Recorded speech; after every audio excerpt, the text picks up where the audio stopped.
ఈ రోజు మళ్ళీ స్టార్టప్స్ అరౌండ్ ద గ్లోబ్ కు స్వాగతం. ఈ రోజు మనం ఇండియా స్టార్టప్ ఫండింగ్ వాచ్ ను సమీక్షించబోతున్నాం. ఇది భారతదేశంలో గల దేశీయ స్టార్టప్ ఫండింగ్ లోని తాజా ధోరణులను కవర్ చేస్తుంది. ఈ వారంలోని గణాంకాలను పరిశీలిద్దాం మరియు భారతీయ స్టార్టప్ ఎకోసిస్టమ్ కి వీటి అర్థం ఏమిటో చూద్దాం.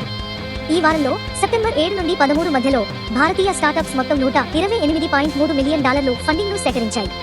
ఇది పెద్దదిగా అనిపించవచ్చు, కానీ గత సంవత్సరం ఇదే సమయంలో సేకరించిన $327 మిలియన్ ఫండింగ్ తో పోలిస్తే 60.8% తగ్గుదల ఉంది.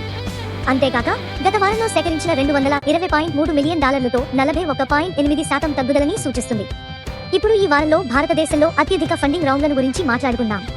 ముందు వరుసలో ఉన్న ఫ్లెక్సీ లోన్స్ $34.5 మిలియన్ ను సేకరించింది. ఆన్సిరిటీ $26.4 మిలియన్ మరియు సెంట్రిసిటీ $20 మిలియన్ ను సేకరించాయి. యాప్స్ ఫర్ భారత్ $18 మిలియన్ ను సేకరించగా నెస్టీసియా $8.4 మిలియన్ తో టాప్ 5 స్థానం పొందింది.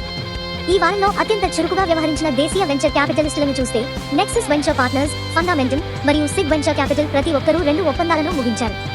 వేదిక వారీగా ఫండింగ్ పంపిణీని చూస్తే ప్రారంభ దశ స్టార్టప్స్ మొత్తం ఫండింగ్ లో 46.2% ని పొందాయి.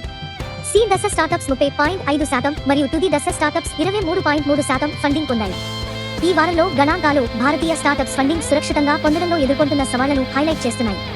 మొత్తం తగ్గుదల ఉన్నప్పటికీ ఫ్లెక్సీ లోన్స్ మరియు ఆన్సిరిటీ వంటి సంస్థలు ప్రధాన పెట్టుబడులను ఆకర్షించడం కొనసాగిస్తున్నాయి. వృద్ధి మరియు ఆవిష్కరణ కోసం ఇంకా అవకాశాలు ఉన్నాయని నిరూపిస్తుంది.